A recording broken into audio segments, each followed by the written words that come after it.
Gambino in the building. Oops. Trying to get my phone right. Yeah, me too. I'm sitting here getting my shit together. What's good? What's good?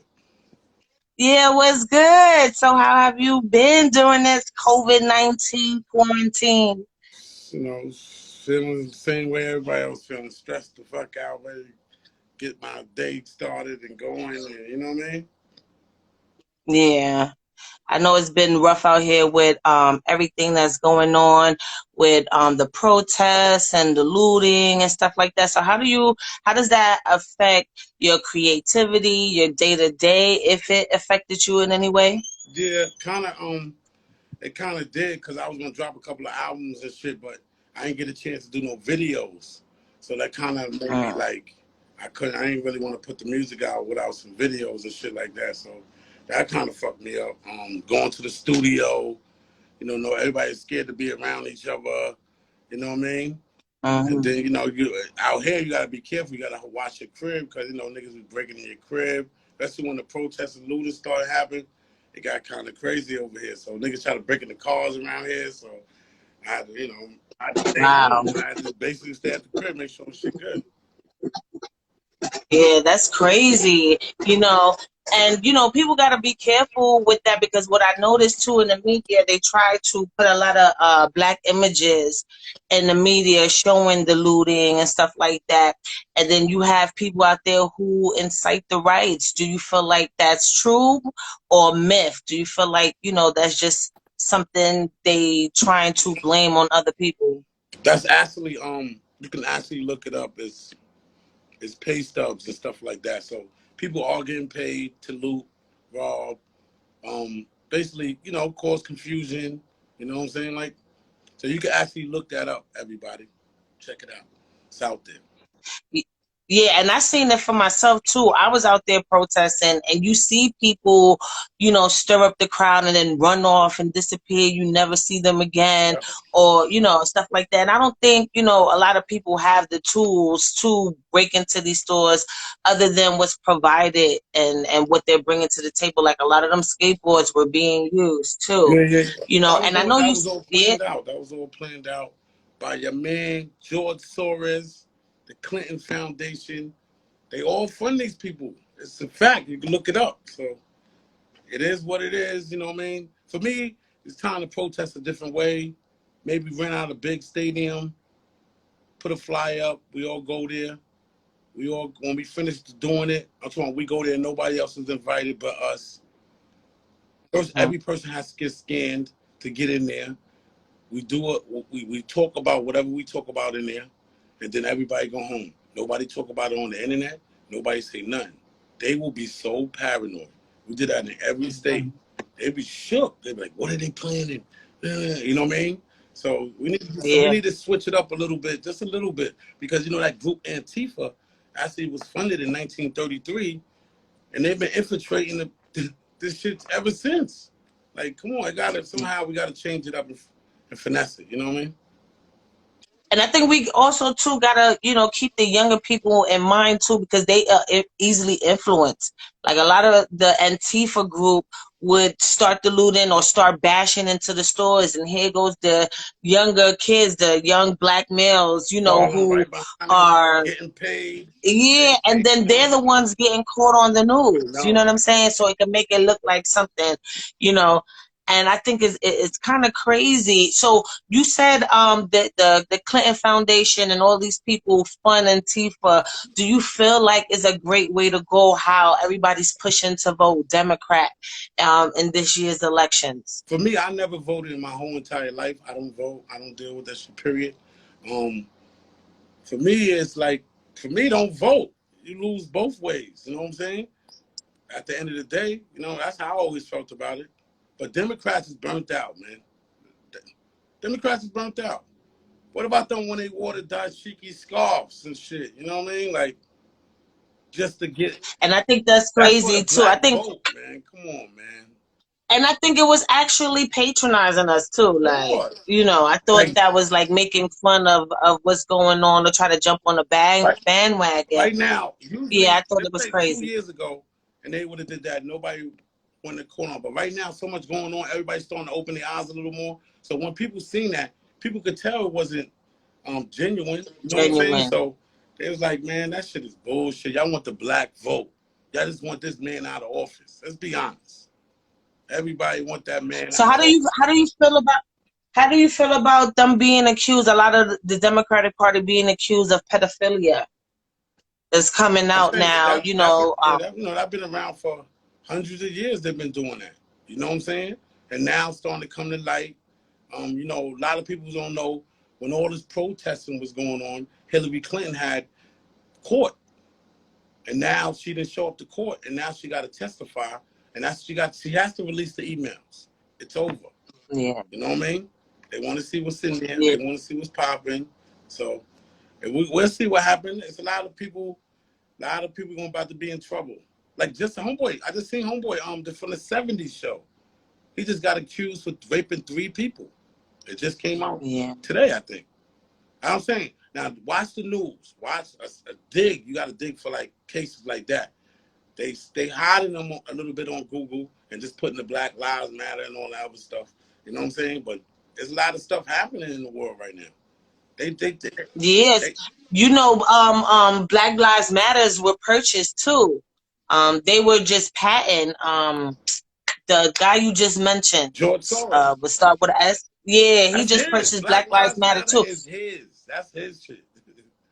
But he just did that a few weeks ago. He did that in June 2020, the first week of June, the first few days of June. So that's why you're starting to see like a lot of people not using that hashtag anymore, because we do provide information using that hashtag, trying to help other Black activists, with information and stuff like that. And being that, we're talking about this right now, I just want to warn the people, if you are using that hashtag to spread knowledge, information, resources, and stuff like that, please stop that, because it's no longer a part of the agenda of us trying to fight social injustice and systematic racial discrimination. And I think that's important. And I feel like you're right. We should be more private. I think we're spreading too much on social media, where we're giving them insight on what we're trying to do as far as, Everything.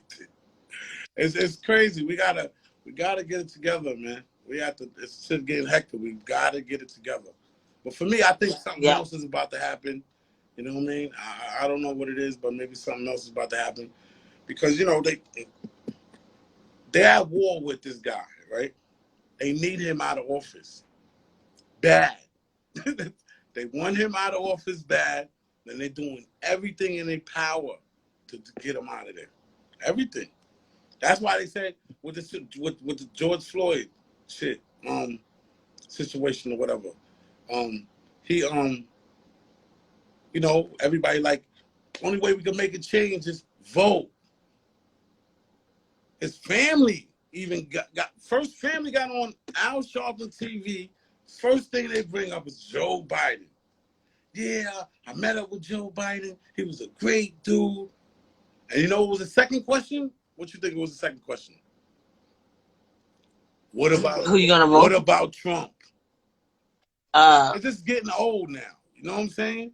It's just like they use a certain thing to try to get what they need. You know what I'm saying? It's just getting old. Democrats are getting old. It's just old. They created the KKK. They did a lot of shit. Yeah, they did. Come on, man. It's over. It's over. Yeah, and then one thing that I was kind of feeling Cuomo in New York with his efforts to COVID-19, and even with being sided with the protesters when he made that announcement. Cuomo's brother is on TV lying every second of the day. He's being paid by certain people to talk, certain agendas. So his brother's in on it. They're all in on it. All of them are no good. Bottom line. Yeah, but what I was trying to say was about the police reform. Trump just made an announcement that he's putting into action police reform. How a lot of things are supposed to be illegal, like the chokehold. Like a lot of the police officers now have to be under a database once they initially be once an initial complaint is against them. Like if a charge comes up against them when they were proven to be racist or just using police brutality. Now they're supposed to be in some type of database. Do you think that's legit? Like it's gonna help, or is that one of the things that the Democratic Party don't want to happen? Well, let me tell you what the Democratic Party did first. The Democratic Party, when Obama was in office, he signed an executive order to protect the police. Yes. Now, this man did the opposite, and you're questioning it. Where we at? Where we at, yo? It's like he did the opposite of what Obama did, and when you like, what do you think about it? You know what I'm saying? It's like, it's nothing to think about it. He did better. He did good. He did the right thing. Obama did the opposite. You know what I mean?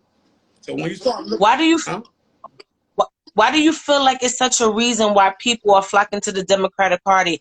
Is it because on some real shit, I really feel like everybody is so caught up in hating Trump and not looking at what he's actually doing, he's actually, because he actually signed a thing against anarchists, and that was actually protecting the peaceful protesters, the people who really want to make change. What about when he first got in office and he signed the thing, the TPP?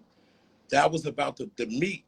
The meat was going to come from all these countries that's not healthy, this and that, and we would have been eating anything. He stopped that as soon as he got in office. If Hillary Clinton got in office, she was passing it. She was going to war with Russia. She was like, it's over, man. Yes, because her administration is the reason why we have GMOs.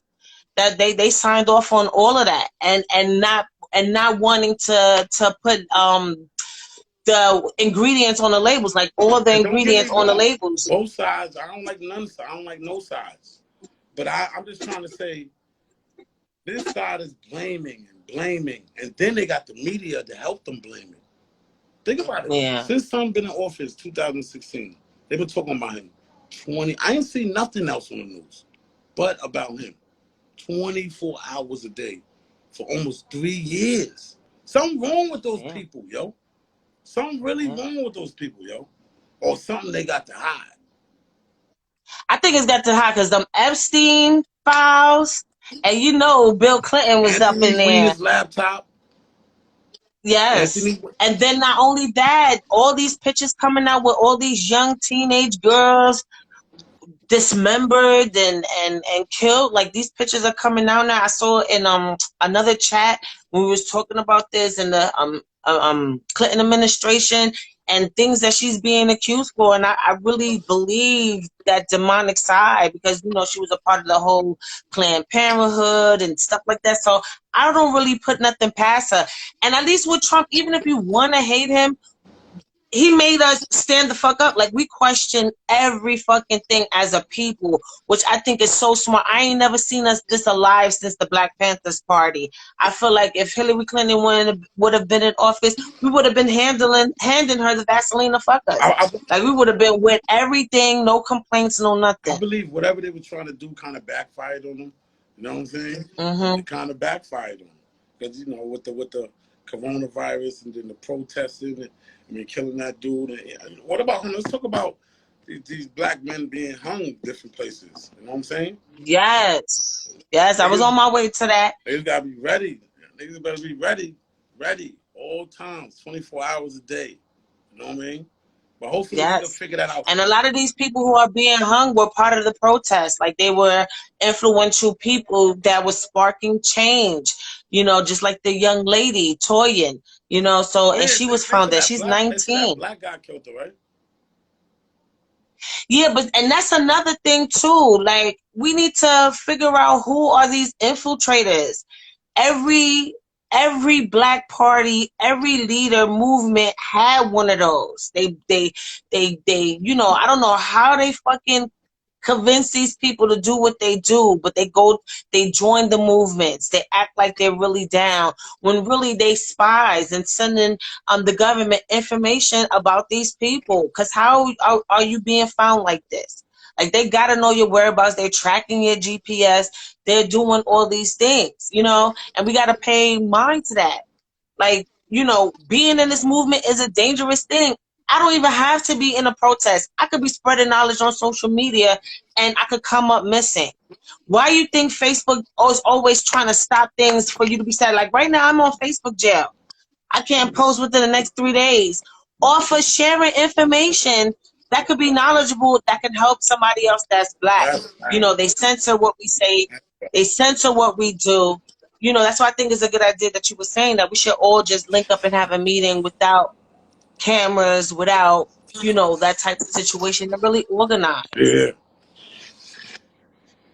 Yeah, and it's crazy out here. So, you know, outside of like the negativity and stuff like that, I seen Tiny post a picture with you and other members of the Infamous Mob, and it seems like you have notebooks in your hand. It seems like you getting ready to cook up something. So, can you let us know what is that about? Well, we coming with the new Infamous Mob album. Shit gonna be fire. We're gonna have production from Alchemist, Havoc, my man Twiz the Beat Pro, trying to get Mugs to get on one. A couple of other people. My man Quiet Genius. Um, of course, you know Chinky gonna be on there. You already know. Yes, You know what I'm her saying? voice. My And grimy yeah, life, though. That shit is seared in my brain. right. Well, that's kind of how we try to when we did it. We try to get it to drill it in your head. You know what I'm saying? So, but Yeah, and it didn't take much. yeah. So that yeah. So yeah, I'm dropping that Infamous Mob album. We're gonna have a CDs. We're gonna have a CD, like a packages, a bill packaging of a CD. We're gonna probably have like 5 CDs together. The new album with the other 3 albums, and then the DVD. So it's gonna come all together with vinyl, T-shirt. So we coming with that. We trying to drop that at least this summer. I'm gonna drop my solo album too. My man DJ Woo coming out. I got my man Mayhem Lorraine on there, Flea Lord, and my man Ito.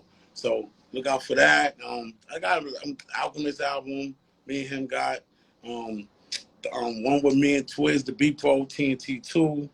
I got mad shit. I ain't gonna lie. My cookbooks I'm trying to come with. I should. Yes, wait.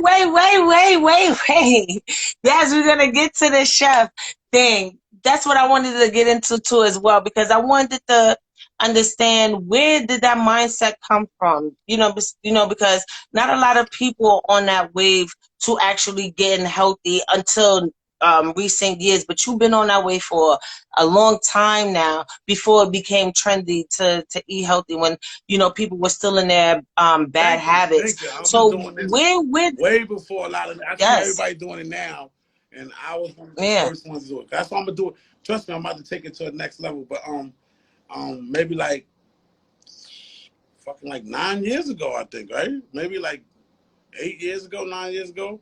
That Yeah, like 8 years ago, 7, 8 years ago, in the crib cooking, and my lady was like, all right, let me plate it up nice and take a picture and put it on your Facebook page. I'm like, all right, cool. So, you know what I'm saying? Do that.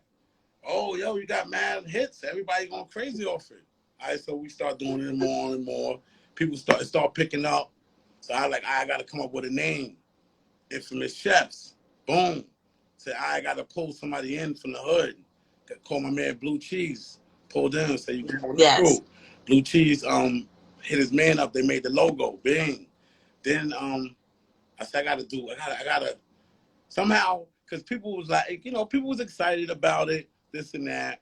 But to see it in the flesh is more better. You know what I'm saying? So yes, they had Queensbridge Lives Matter in the park. So I was gonna be the cook. yeah. Burning Lives Matter. I've Yeah, been to a Burning few of Lives those. Matter. They Yeah. epic. So I was the cook. I cooked for like 600 people. Me and a couple other people. Big grills. And I was live the whole time on Facebook and Instagram. So that kind of really solidified people like, this nigga really can cook. You know what I'm saying? Mhm. So then I cooked. I had an album release party, and I was cooking for this restaurant. It's called Escala. It's in Los Angeles, one of the hottest restaurants out here. Check it out. If you come to LA, it's called Escala. I did a party there. had my food on the menu, had Alchemist DJ. That shit was lit. You know what I'm saying? That kind of solidified me on the East Coast. You know what I'm saying? Because the other one was in Queensbridge and the other one was here. So it kind of got everybody. So now, wherever I go, like all around the world, when I go to Poland, Germany, people that got restaurants invite me, and then they give me like a 5-course meal and all that. You know what I'm saying? So everywhere I go, people love it. You know So what I'm you do saying? like pop-up shops around the world. I, yo, word is born. I'm working on all that. Trust me. This thing really kind of, because I was going to be on the float this year, but it kind of messed me up. But we about to get it popping. Yes. Cookbooks, my cooking So show, what? I'm cookbooks. sorry.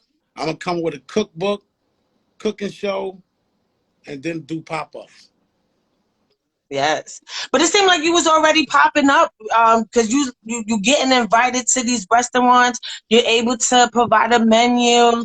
You know what started it all? Like I understand that you took a picture and you put it on social media and you got great reviews and it started off like that. But what made you really wanted to cook It to have started. that Oh yeah, talent? that started because, um, when I had my son. So when I had my son, I was like, I can't, go out and get him food all the time. I gotta learn how to cook. You know what I'm saying? Cook him some better stuff. You know what I mean? So that's how it all started. For my son being born, and I was like, I gotta cook now. You know what I'm saying? That's how it really started. Oh yeah, because yeah, a lot of that stuff do be unhealthy. They got a lot of like metals Yeah. and unhealthy minerals in there that's damaging to the babies, especially newborn. So I totally get that. Health is wealth. Are you inspired by any chefs? Like, do you look up Dr. CB's methods? Is there anything that inspires you to take your cooking to the next level? Um, I always watch cooking shows all fucking day, and on YouTube and this and that, just to learn, get more knowledge. I took some classes out in France before. Um, Okay. I'm gonna do that more though, because I'm gonna learn. There's a few more things I need to learn. You know what I'm saying? So I'm about to take some more classes. Um, who inspired me? The money actually inspired me. For me, I was looking. I know that's I was right. looking for something else to do besides doing music all the time. You know what I'm saying? So that's why I kind of starting to do that. I'm just be doing different things instead of all full music, only music. You know what I'm saying? I'm gonna still be. Yes. Trust me. I'm gonna still be dropping mad shit. Y'all gonna be like, how is he even doing all this stuff? You know what I mean? Because I give myself, I do 5, 6 albums, and then I'm gonna start dropping them, and my cooking show, everything. You know what I'm saying? That's how I'm gonna finesse it like that. So that's what I've been Yes. doing for a while. Good. So now we're in an era where infused food is soaring, is becoming more popular. I'm an infused foodie, and I know a lot of artists and people in the industry are what they say designer flowers, Exotic. where it's becoming a thing now. They're tying cannabis to their brand. Is that something that you'll be doing with your food as you get bigger? I definitely want to do some infused parties. You know what I'm saying? Because me and my people, we talked out here because they know I cook. They got the fucking oil we need or whatever. And they were like, we should do it, and try to make a profit. I kind of wanted to just do it just for fun. You know what I'm saying? Because it's hard to make a profit. You know what I'm saying? Because you can't, how many people can have eating? You only can have a small amount of people. You know what I'm saying? So Yeah. you got to hit them heavy in the pocket. You know what I'm saying? To come to do it. So for me, I'd rather uh, just do it a couple of times, get it popping, and see where it goes. You know what I mean? Yes, definitely. I think that's something that you definitely should try because, everybody's coming out. It's not necessarily because what everybody else is doing, but it does have medicinal purposes, especially like people who suffer from illnesses, Yes. that don't really like to smoke too much, Yes. but are into like healthy eating and stuff like that. That'll be a great therapy for them to try out to, keep it going with what's going on with their health wise and that's good. So we're coming up on the 20th. We're coming up on the anniversary of P leaving us, ascending from us. Can you tell us about your relationship with Prodigy? Rest in peace, Prodigy. Me and P had a personal relationship. You know, cause you know how it is when you got a crew. Certain people team up in the crew and they more closer, you know what I'm saying? So kind of me, P, and Alchemist kind of teamed up and we kind of got real close. You know, I miss him a lot, you know what I'm saying? He was the illest, man. He was the Can you share the story illest. of how you guys met? Oh yeah, yeah. When we first met, we was in Ravenswood. That's down the block from Queensbridge. Another project for Ravenswood. And Havoc, we went to go meet Hav. So when we got there, Hav was just chilling by the crib, by the building, and him and Pete. You know what I'm saying? And he was like, "Yo, it's my man." I think he said Chaka. Yo, this is my man Chaka. Such and such, such. I'll be right back. I'm gonna run upstairs. So now it's just me and my twin brother and Pete. You know what I'm saying? So we was like, "What up, man? Yeah. Where you from?" This and that. So it's from I think he said from Left Rack, but he live in Long Island. You know what I'm saying? So then out of nowhere he whipped out a cigarette. I'm like 14. You know what I'm saying? So that kind of like blew me away. You know what I'm saying? So he lighting the cigarette up, and he started talking about How old was he? he had to be I think 16, 16. I might have been 13 or 13. I think he was on 16. 16 or 16 and a half, about to be 17 or something like that. And he was like, um, talking about the energy that comes from the earth, like the Bermuda Triangle. You know, it's like some type of energy that comes from out of the water and under the water or whatever. He was just talking about what different energies all around the earth. I thought he was bugging out. I thought that man is out, you know, out of here. You know what I mean? But as time went on, we got cool and close. You know what I'm saying? Came family. So what made y'all all decide to do music together? Hold on one second. Oh, sorry about Don't that. worry about it. So what made you guys wanted to start doing music together? Something that you wanted to do? What? How did that come up to formulate the Infamous Mob? Basically, you know, having P was kind of the entourage, chilling at the studios. Having P, I mean, Godfather went to jail. When he came home, Godfather said, "Yo, I know the right rhyme, son. I'm gonna write the whole shit. We gonna come out, son." So we made like 2 songs. So P started saying Infamous Mobb, get on your job and songs and shit like that. We asked P who Infamous Mobb. We like, that's y'all, man. So it was on. So Godfather really, you know, orchestrated the way we kind of started popping. You know what I'm saying? So he wrote a couple of songs. Then um, Muggs liked the songs. So Muggs let us do a song on his album, and that's why it started from there, like that. Yes. So can you tell us like one of your most funniest memories of P? Something, I don't know, y'all was hanging out. Any funny stories you could share? Um, One time we was in the studio, and I think P told us it was me knitting golf over in the studio, and P like, "Yo, man, I got some issue with some dude." Right? He's like, "He upstairs, you know, cause you can go on the little rooftop top and smoke a cigarette." It's like 3 flights. So we go up there. We went up there, go see homeboy, right? So we like, "All right, P, we gonna press him right now." He's like, "All right." So we went over there to press him. We like, we ain't gonna do nothing to him. We just gonna press him. He's like, "Yeah, yeah, don't do nothing, don't do nothing." So we went over and pressed him. They was, "Son, word is born. You don't get that nigga back his money. We gotta jump off the roof right now." That nigga jumped off the roof. Wow. I couldn't believe it. He jumped. Was he okay? I don't even know. I don't even know. Jesus. I don't even know. We dipped. You know what I mean? We out of here. P was laughing. I could just remember him laughing so hard. Like, "Y'all niggas is crazy. Y'all niggas is crazy." We didn't tell him to Wow. jump. He jumped on his own.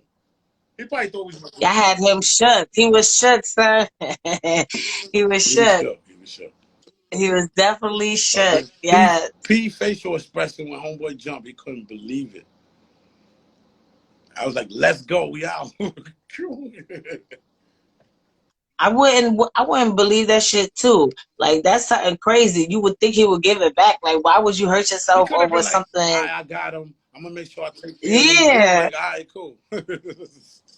You know what I'm saying? And it would have been the end of that. He probably broke his arm, leg. Like, what the hell is He going on? That definitely shit's survived. crazy. He definitely survived. Oh, He okay, definitely, okay, he great. definitely. They would have came. So, They would have came and got us, probably. right?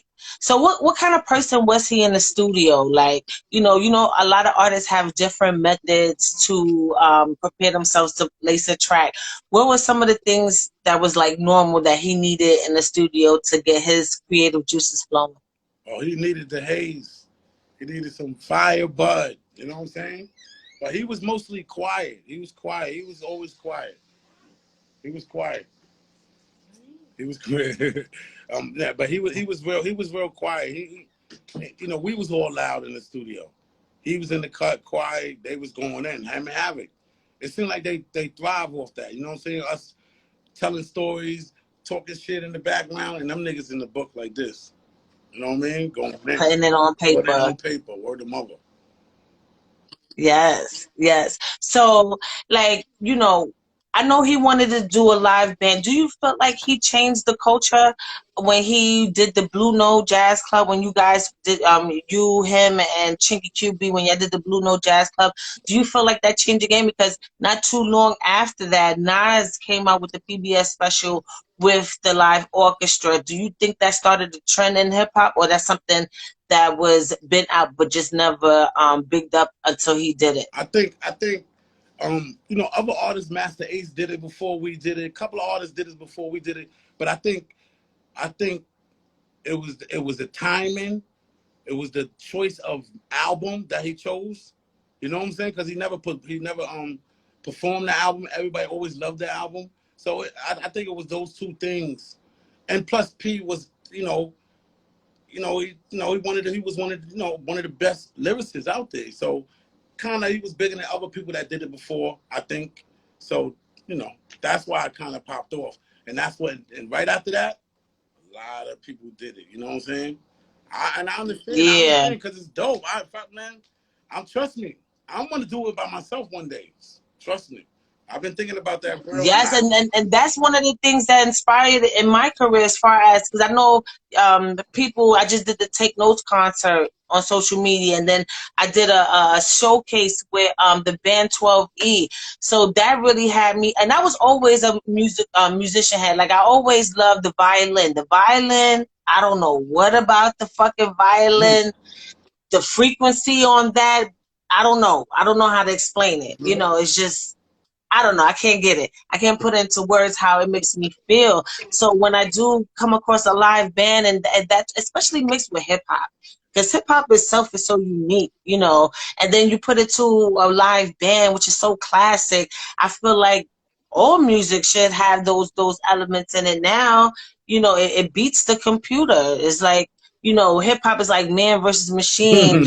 But then when you have the band quality behind it, it just takes it to a whole nother level. The sophistication, Oh yeah, the shout out quality. to Ty Nitty. He on the line right now.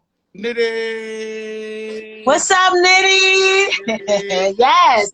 Maybe we can have you on after we talk to Yeah, Twin he ready. He ready. and we can discuss some Nitty is things. ready. He must have Yes, just landed. yes. He just left Vegas. He just went to the East Coast right now, so he must have just landed. Uh, so just a few more questions about P, and we could get back into your career. And the reason why I wanted to pay homage to him because, like I said, the anniversary is coming up, and he was so influential in the hip hop culture and Black culture, and he stood for so many things just outside of the music. One of the things that he did complain about throughout his career was the hip hop police. Yeah. Can you explain to the world, you know, some of the things you had to go through, and is that the first time you experienced any kind of racial discrimination or police brutality? Yeah. Uh, Growing up in my hood, the police. I got beat up a couple of times by the cops. You know what I'm saying? I remember one time they beat me up so bad, I was coughing for like 2 hours. I couldn't stop coughing. I was still drinking water. I could. They had me locked up and shit. But the hip hop. I remember that special that came on HBO, Hip Hop Police. Yeah. You know, soon they came on, they show us come out the door, all of us. It was like 30 of us. The whole Queensbridge, all of it. We was at a Mobb Deep show. Literally, we wasn't doing nothing. We had no guns, nothing. We was going to do the show, have a good time, and they watching us, got us on video. When I seen that, that was crazy. And then it got even worse when we got with 50. When we got with 50 Cent, they was really following us, the feds. So the other time it was the police, now we got the feds following us. You know what I'm saying? So everywhere we would go, the feds would be right there.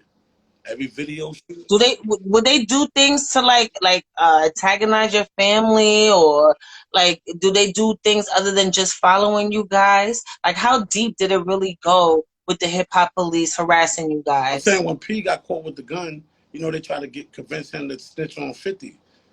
They tried to get Yeah. him to take that gun and plant it in 50 car while they together or some shit like that. You know what I'm saying? So that went deep. You know what I'm saying? So they was just, but besides, I used to just see them. They used to just be parked somewhere. You just see them everywhere. You know what I mean? Do you think they had your phones tapped Uh, or anything like that? if they did, they ain't have none on us because none of us do crime. You know what I'm saying? We do music. So it's like, they probably did though. Was that the first time you ever experienced social and police brutality, or any kind of police activity like that? Did With the was feds, that the first time you ever deal with with the that? feds, yeah, definitely with the feds. You know what I'm saying? He told us straight up and down. They go to feds right there. They follow us everywhere. And then I knew it was true when I went everywhere with 50. We did a tour, 4.5 months. Did the whole United States. And then we did the whole Europe, right? And when I got back, seen the feds when we got back to the United States. And then when everybody going home now. So I flew out to Charlotte where I live. And when I got to Charlotte, I seen the feds right there in the airport. I said, y'all the same dudes. You know what I'm saying? I said, hey, Wow. I'm going home with my family. I'm good. I ain't doing nothing. You know what I'm saying? So for me, I always I ain't doing nothing. You know what I mean? So I never worried about it. Well, in recent years, when people do have that type of situation with the police, sometimes they tell venues to stop shows. Like they did it with Yeah, Casanova, yeah. you know. So did you ever had did the Infamous Mob ever had a situation where they tried to book a venue but couldn't because the NYPD or whatever department shut it down? Nah, but we got nothing like that happened. Nothing like that. We got sued one show, but that was it. No. Okay. Okay, so where were you the day Prodigy passed away? I was in Charlotte, North Carolina. And like what was going on with you? Like, can you bring us back to that day? You know, how did you hear about the news, and Yeah. what were some of the things you did? Um, basically, early in the morning, just getting up. I was on the balcony smoking a cigarette. I put my cigarette. When I came in the house, my phone rang. It was the Alchemist. I pick up the phone, and he was like, "Sit down." I was like, "Nah, tell me what happened, son." And then when he told me, I just hung up, and I had to lay down for. I just laid down for probably 30 minutes. You know what I mean? And then I had to make sure. Let me call everybody first. You know what I'm saying? Before the news get everywhere and all that. The time I did that, it was everywhere. Nas went on the internet, said it was everywhere. Yeah, and I know it was trying time for you, especially because like you guys just did the residency at Blue Note, and I just want to share my story as well while we're talking about it. That weekend when I went, that was like the beginning of my birthday weekend. My birthday is June 7th. Mm-hmm. So I think we started, my birthday was like what, I think on a Sunday or Saturday, something like Mm-hmm. that. We went that Friday. And that was the begin. Yo, my energy, my frequency level was at 1,000,000. We just finished discussing that too. Like how, listening to those legendary classic songs in such a sophisticated way. I was high off that for a few days. Like it took me to a whole different level. And that was the beginning of my birthday celebration. And then when I found out, I was in the middle of Manhattan just driving and stuff like that. And it was the same day my show, Live at Radio, was airing. and I had to scrap my whole show. I did whatever I was talking about or whatever I had planned. I had to put that at the back burner.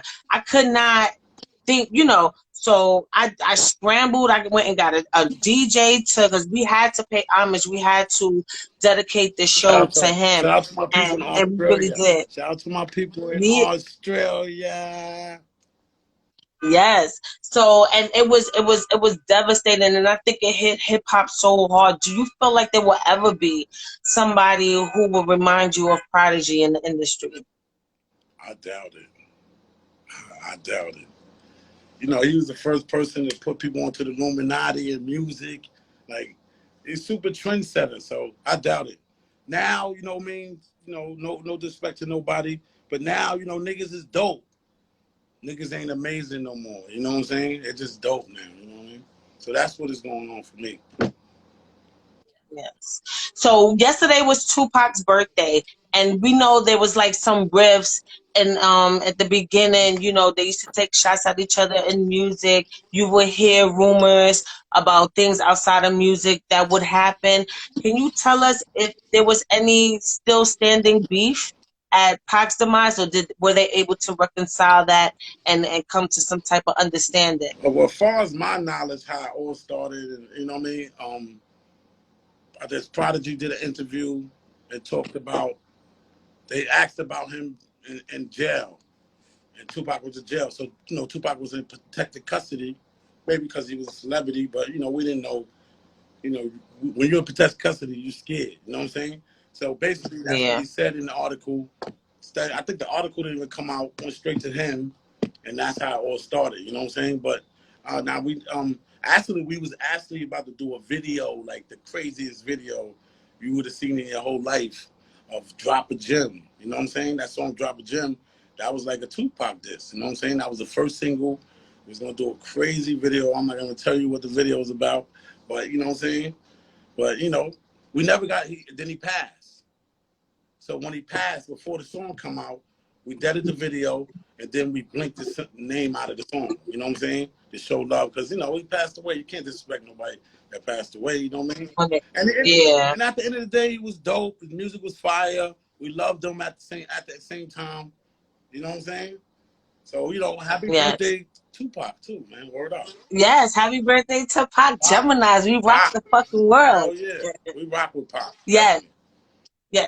So there was some controversy after Prodigy passed with the mural in Queensbridge. It kept getting defamed. You know, it got defamed once, and then it was fixed, and then it got defamed again, and then the plans disappear.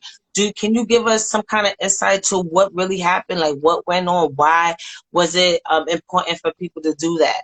Basically, it was a little guy in jail. I'm not going to say his name, but a little guy in jail was still aggravated at P about the book or whatever. So that's why he told somebody, yo, when nobody's outside, throw paint on the wall. You know what I'm saying? Because people like, yo, why you ain't do nothing? They think people outside 24 hours guarding a wall? You know what I'm saying? Like, come. And for me, that's why I like that video they put out. And it was like 100 Prodigy murals all around the world, even in like Muslim countries or everywhere. So, you know, at the end of the day, for me, my goal is, and I know I'm gonna get this done. We're about to take over Queensbridge, so my brother's gonna get 21st Street. We're gonna make sure we're gonna get 500,000 signatures. Get that. My mother's gonna get 12th Street. Prodigy's gonna get 10th Street. And Nitty Brother and Moms is gonna get Vernon.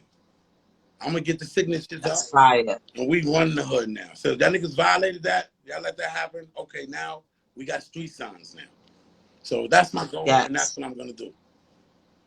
Yes, and I think that'd be so fire if that was to happen, you know. And you know, there's a lot of dope, talented artists. Like, and we also just lost King Shooter. Shout out to King Shooter.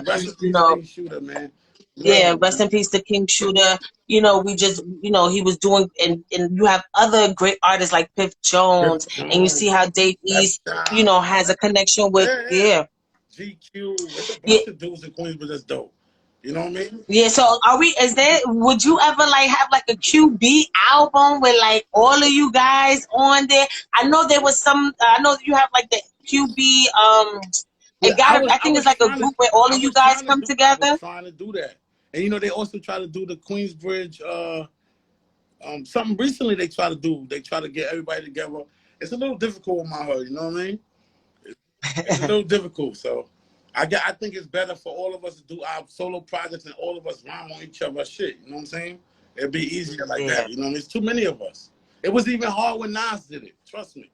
Everybody's catching feelings. This person got paid more than this person. This person taking, you know what I mean? It was crazy, crazy. Yeah. What do you feel like will be needed for it to happen? For it to actually happen? What do you feel like is missing to have the Grand QB album out with everybody on it? We get a studio outside of New York, fly everybody in, and it would be the hottest shit ever. If we could do it like that and get everybody to be there for like at least, like every time somebody do their job, all right, you can go home. You know what I'm saying? But get everybody there at one time, like we talk about it, and then we start working. I think it'll be crazy. It costs a lot of money though to do something like that. Yeah. It costs a lot of money. Yeah. You know what I'm saying? So we literally we need to fly to do somewhere so they can't just leave and go somewhere and do something. You know what I mean? So that everybody can focus and we can do what we need to do. Yeah.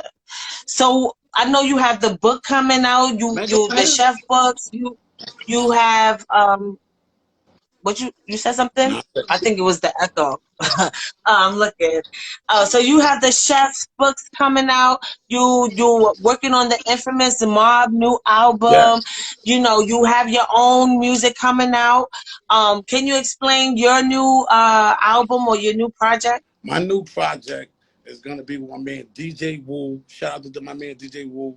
He been around for a while. He did beats for Sean Price, some of the Wu-Tang members. He been in the game. Rest in peace, Sean Yeah, rest in Price. peace, Sean Price. Word up.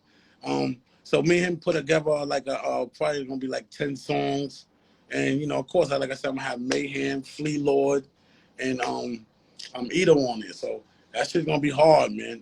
I'm coming real hard on this one. You know what I'm saying? I said I gotta come harder and harder. So that one is coming. That's my next solo project, definitely, and that's coming like this summer. So I'm dropping 2 Infamous Mobb shit and my solo joint. Yes, Wes. So, what do you feel like needs to happen in today's hip hop?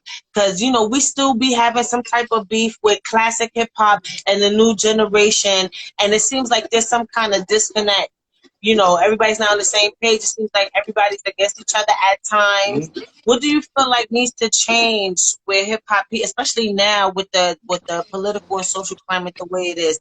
What do you feel like needs to happen in order to have more unity in the culture? I'm just saying, for me, it's just like everybody need to do music together. And I think, I think that'll help out. You know what I'm saying? Everybody get together, the young dudes, the older dudes, the middle dudes, whatever. You know what I mean? And, like, everybody got to respect each other at some point. You know what I'm saying? Like, when you think about rock and roll and this and that, they might talk shit behind closed doors, but when they talking in the interview and somebody asks them a question, they respect that man. So we need to kind of do that.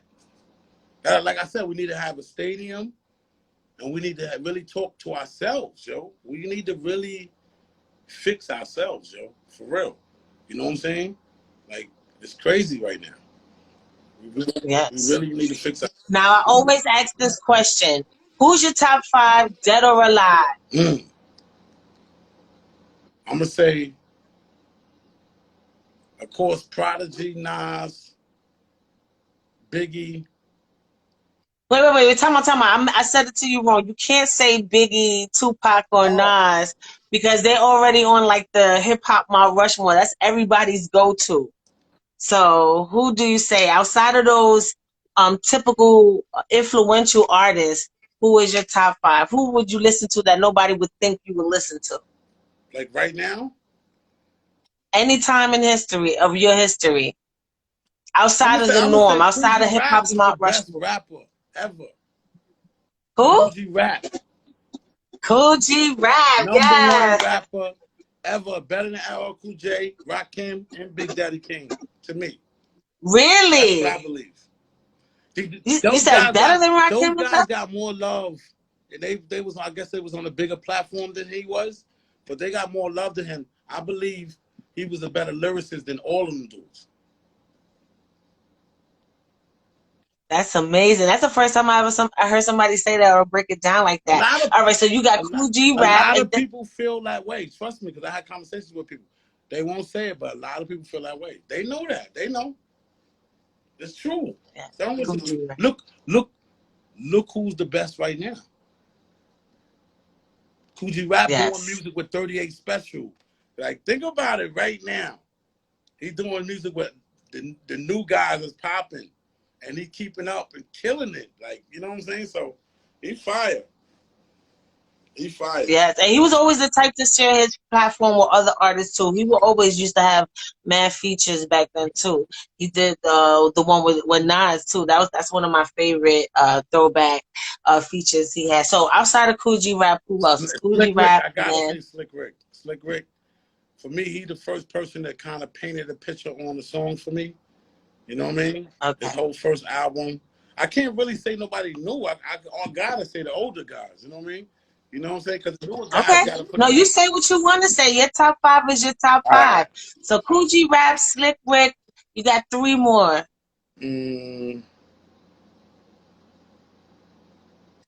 Yeah, Fast Life, Heroes and Drugs. Yeah, that's my song there. I gotta say, because his first album was so iconic, I gotta say KRS-One. Okay, yes. Even though he did The Bridge Is Over, his first album was crazy. Like, I was just about to ask you that, how you felt about The Bridge Is Over. Did you take it personal? Nah, because, you know, that was, you know, I was younger. We was tight at the Bronx behind that. You know what I'm saying? We was definitely tight, but you couldn't, you know how it is. See, that's why back in the days was dope, because it doesn't matter how bad the song was. If it was hot, we got to show it love. Because we played it. Yeah. It was hot. It was one of the hottest songs on the album. You know what I mean? Yeah, it's undeniable. All right, 2 more. I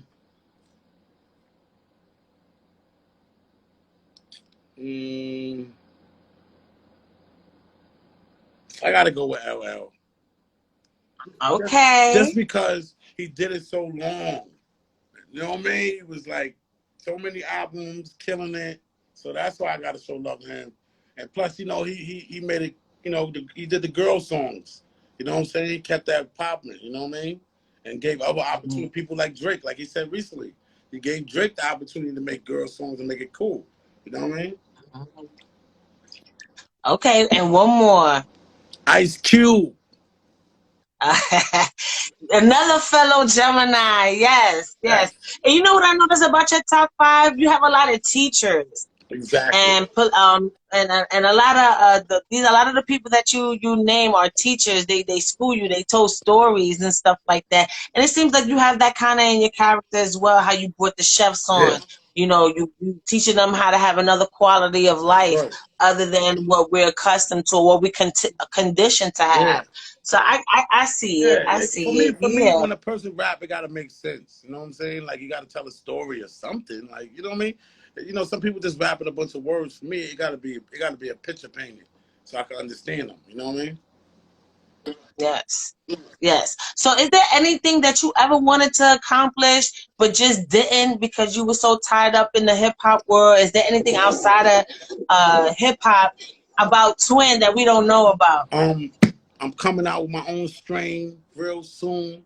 It's gonna be called Tapioca. That's what I really want to do, because I've been smoking weed my whole life, and I really want to do it. I want to have my own strain. I want to get it distributed all across stores in California, and then, you know, move on to Seattle, do it out there, do it in Arizona. So that's my plans, and I'm actually in the works of doing that. Do you feel like it's better to grow weed indoors or outdoors in a natural element? Do you feel like them strands would be more potent in the outside element? Nah, the facts is indoors, you know. Because indoor, you did the LD, them LD lights. You know what I'm saying? LED lights. Yeah. So once you got that on there, it helps better. It makes it stronger. You know what I'm saying? The natural light is still good too, but, you know, weed is different now. They got all kinds of crazy shit. So, that's why the shit is purple. They doing it in the dark and then cut the lights on at a certain time. You know what I'm saying? So, that's why you got all exotics now. You know what I'm saying? Yeah. People cooking up them different recipes and stuff like that.